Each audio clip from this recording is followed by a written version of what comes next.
A guy named Stu Lash. I don't know who he was, but Stu was like, he was talking in the documentary that I saw it was 4:30 in the club, and I saw Lenny Right. coming in the club 4:30 with some of him and his homies in New York, and that was the image that you basically painted to people, For sure. doing these things. I did.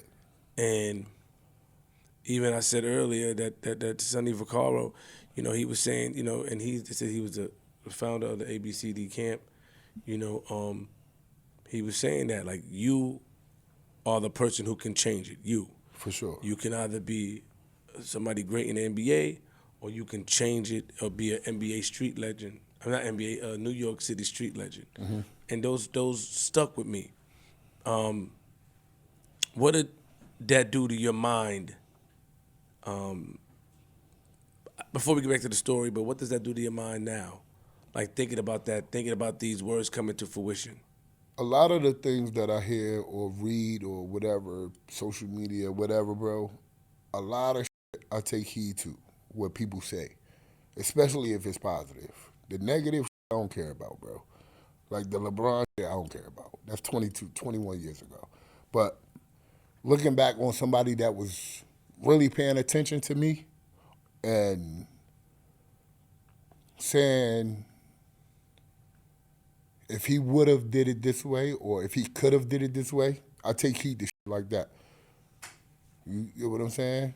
I take heed to God bless his soul when Kobe said, I can beat you in various ways. I didn't know what that meant at that time. He was talking about mentally, not physically on the court. Like, you know what I mean? So certain things I take consideration of now because now at 40 I can look back and now I can sit back and tell these stories to the next generation like, yo, Lord, like use me as an example of what not to do. That's all. Just use me as an example. I was there. I know what it takes. And if I would have put the extra work in, I'd be 21 years in now. So if you use me as an example, you don't got to listen to me, but just use me as an example and watch how far it take you. As a basketball player, as a football player, or whatever you want to be. It ain't got to be just a man in life. If this is what you want, my story would take you further than a lot of things in anything that you want to do. Anything. It ain't got to be sports at all. It don't got to be sports. Do you blame the people around you? I don't blame nobody but Leonard Cooke. None of your friends? I don't blame nobody. Nobody. Like I said earlier, every decision I made it. I don't blame nobody. Respect. Everybody tried to put it on somebody. Oh, this person, this. Man, I made my decisions. Some of them probably told me, no, don't do it. Know what I mean? But I made my own decision. By listening to you talk, I not realize, but it's like the old saying, man, discipline is needed for a lot of things. For sure. Father figures and certain figures of somebody to be on your back is needed. It is. Especially nowadays, man, as much as, and I don't even like talking about shit like that, but like as much as they talk about this mental health and all of that shit now, it's needed, bro. It's needed. It's needed. And it ain't just athletes. It's just people in general. You know what I mean? I'm one of them. It's needed. And we found other outlets. You get what I'm saying?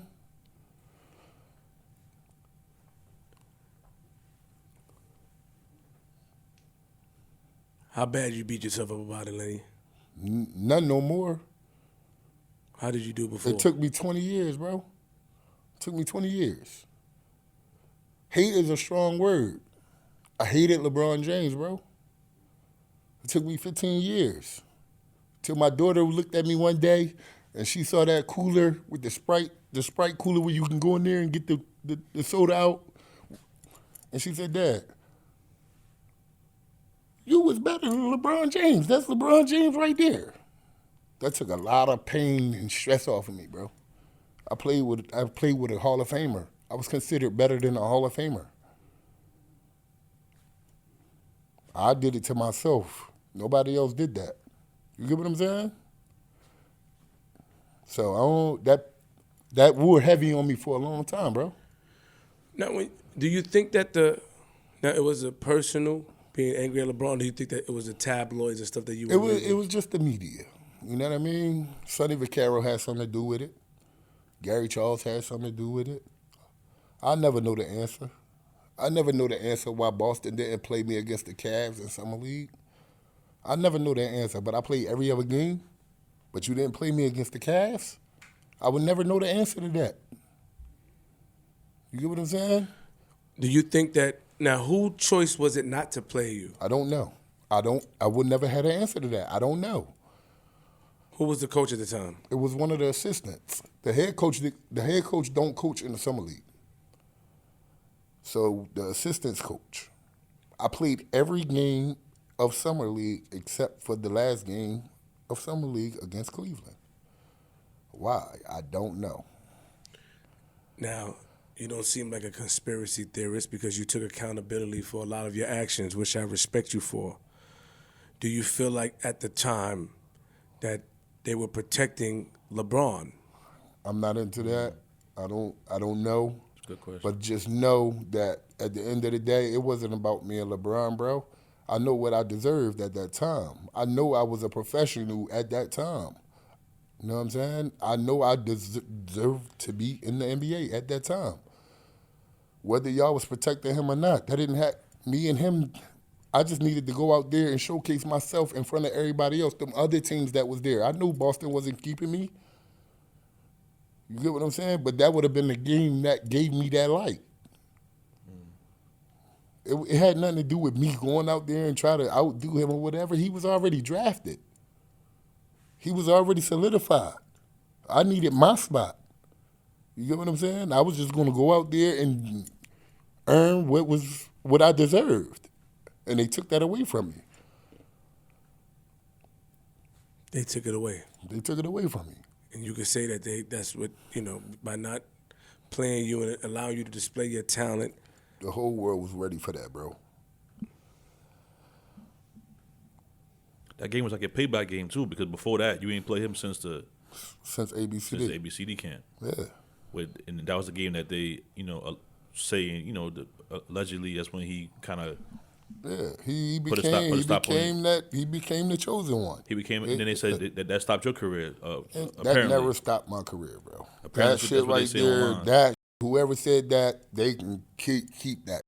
He never stopped my career. I played overseas for 8 years, bro. He never stopped my career. You know what I mean? What stopped my career was a car accident. That's what stopped my career. Me being in a wheelchair for a year and a half. That stopped my career. LeBron James did not stop my career, and people fail to realize that. And I ain't never said it, never ever, to nobody. But they know. They know about the car accident when I was playing in the ABA. People know. You know what I'm saying? It won't no LeBron James stop nothing. Bring us to that day when you played LeBron and Abe, because, I heard you gave him a lot of credit, like, by Carmelo, and you gave LeBron a lot of credit, like, yo, he's nice. They deserve it, bro. Do you feel like, so bring us to that day playing, do you feel like, and I'm going to ask you this honestly, you feel like LeBron was more polished than you as far as a polished player? You had a very unique style of playing, unorthodox. I'm not going to say that he was polished. He had game, but I also came to the game hungover. I came to the game tired. I came to the game not caring who LeBron was, underestimating him. You get what I'm saying? That's how I came into that game that day, that morning. You get what I'm saying? Like, I didn't care about who he was. I never heard of him until that day, ever. Now, I knew about Melo when I played Melo. I knew about Raymond Felton when I played them. You know what I'm saying? I never knew who this kid was. And he showed me who he was. You were up and by still is. I respect that. Nah, for sure. You were up by 1 in that game, remember? I would never know the end of this story, bro. Because if my teammate would have hit them free throws and LeBron still hit that winning shot, I still would have won by 1. I would never know the ending to that story. My teammate was at the line with 2 free throws. He missed both. Missed both. They come down, they score. We don't score. He goes down 10 seconds and hit a running floater and wins the game by 1. I would never know what happens. What if my teammate would have made both free throws and he still hit that shot? We win.